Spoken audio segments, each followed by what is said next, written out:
Donc face aux conséquences du réchauffement climatique, la Fédération de pêche de la Vendée a souhaité anticiper en fait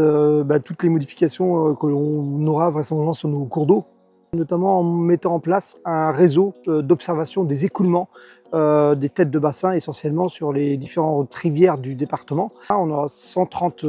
points de suivi sur le département, sur tous les bassins versants, et on essaye comme ceci de voir l'état d'écoulement des cours d'eau. Donc le suivi de nos écoulements, c'est fait sur des observations donc, visuelles par les agents de la Fédération de pêche, comme je l'expliquais, à partir du mois de mai jusqu'à le plus souvent au mois d'octobre, lorsque les écoulements reprennent vraiment après la période estivale. Et c'est basé sur des critères assez simples, c'est-à-dire on regarde si on juge que les écoulements sont acceptables, comme on peut voir aujourd'hui, hein, avec des débits assez remarquables pour la saison, pour une mi-juin par rapport au département de la Vendée. Si les débits commencent effectivement à baisser, lorsqu'on va commencer à rentrer en période estivale, en période d'étiage, et puis un troisième critère qu'on observe, c'est lorsque les débits deviennent nuls et on est en phase de rupture d'écoulement, c'est-à-dire il n'y a quasiment plus de débit du cours d'eau qui arrive.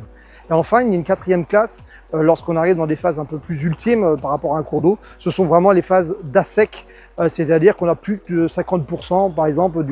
d'un linéaire de cours d'eau qui sont totalement secs, sans eau en fait, hein, sur cette partie-là. Et donc forcément dans ces périodes, ces périodes d'assec, la vie piscicole devient extrêmement compliquée dans ces fosses qui peuvent rester dans certains cours d'eau.